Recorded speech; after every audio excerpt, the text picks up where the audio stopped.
Australia's detention centres are once again getting dangerously overcrowded. Despite multiple policy changes by two Labor governments over the last 5 years, the asylum seeker boats continue to come in record numbers. More than 4,000 have arrived since offshore processing was reinstated in August, and an effective pause on that system means facilities are filling fast. As political editor Chris Uhlmann found, there are real concerns that the overcrowding will lead to a repeat of last year's violence.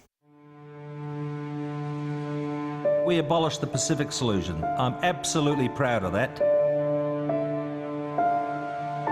More than 500 asylum seekers have arrived by boat off Australia's west coast in the last 4 years.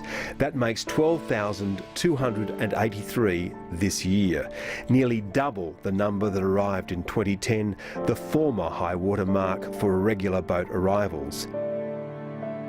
This party and government will not be lurching to the right on the question of asylum seekers.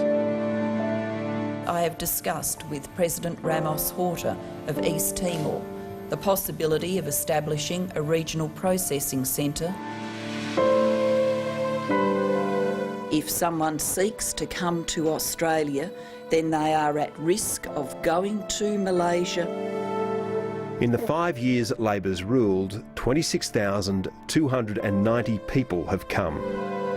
Before the year's out, it's likely to have presided over a doubling of the 13,663 people who arrived in the 11 years of the Howard government. Anybody who arrives by boat from this moment onwards runs the risk of being processed somewhere else. The relentless asylum seeker maths is overwhelming everything this government throws in its path. Even rebuilding the Pacific Solution by opening offshore detention centres on Nauru and Manus Island in Papua New Guinea. Well, I think part of the problem is the government's approach has flipped and flopped and shifted around a lot over the last few years. The latest policy is supposed to put some deterrent back in border protection, but to date there is precious little evidence that it's working. You've got people smugglers who earn more than $1 million a boat. On some of these boats they're making up to $2 million a boat. They're not going to give up easy. More than 4,000 asylum seekers have arrived since offshore processing was rebooted on August 13.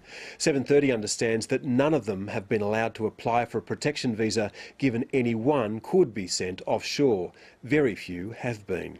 Transfers to Nauru commenced on the 14th of September, and to date a total of 292 asylum seekers have been moved to the regional processing centre. These include Sri Lankans, Iranians, Iraqis, Pakistanis and Afghans. Transfers to PNG are expected to commence before the end of the month. 1,946 people are now being held on Christmas Island and 5,217 on the mainland. On paper, there are over 14,000 places in the detention system, but that vastly overestimates actual capacity. So, with the pause button hit on processing, the beds are filling fast. Yes, we do have many people in the network at this time, but let me assure you we are doing everything in our power to manage this in the best and most humane way possible. We are moving people through the system to community detention and bridging visas after the appropriate health, identity and security checks. The average time in held detention at this time is around 3 months. The department's doing the best job it can with the policy at its disposal, but the risk is, with summer approaching, overcrowded centres will breed violence, as they did in March last year.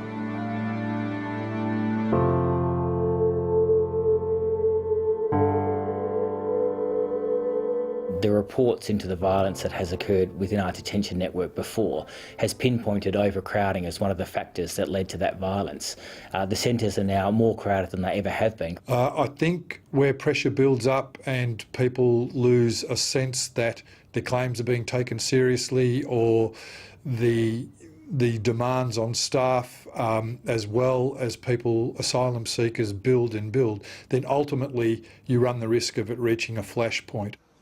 On Christmas Island yesterday, about 40 people held a peaceful protest, but some harmed themselves. On Nauru, 200 protested, with reports of self-harm by 3 Iranian detainees. These are human beings. This is Australian taxpayer money, and the government should make sure they have everything ironed out before they start subjecting people to this inhumane Frankenstein of a system. The only way to ease the pressure on the whole system is to stop or slow boat arrivals. Today, the 9th group of detainees was transferred to Nauru and 46 have been repatriated, but the Minister recognises a lot more has to be done. Now that is a tough message for us to have with those people, but it's an important message in terms of saving lives. We're increasing the refugee program to 20,000, we've made changes to the family reunion program, we're implementing those recommendations which we can get on and recommend and implement without the approval of Parliament, and there are others like the Malaysia Agreement for which we will need the approval of Parliament. Paris Aristotle was on the expert panel which wrote the government's latest policy. It's an integrated package, as we've said time and time again, and some of the recommendations will require further legislation, and they'll require the support of other parties and the independents to ensure it gets through. And if that occurs, then I think there is a genuine chance over time of ensuring that we have a far better, safer process without people dying at sea. Former Democrat Senator Andrew Bartlett is pushing for a swift move to more refugee places being made available in Indonesia and Malaysia. The Nauru and PNG part actually isn't the core significant part that's going to shift the viewpoints of asylum seekers. What will shift their view is a belief that there is a real alternative to risking their lives on boats. But as the entire plan also calls for developing a regional processing centre in Malaysia, neither the Greens nor the Coalition is likely to support it. Well, our policy was not dependent on that report. Our policy has been the same for over a decade. And we're sticking to that policy because it's the only suite of policy measures that has actually ever worked to stop people smuggling. The government won't get its way in Parliament, and that means that shortly it will have to change course again and start processing some of those who have arrived since August. If it doesn't, long and bitter experience shows that its control over the detention centres can quickly unravel.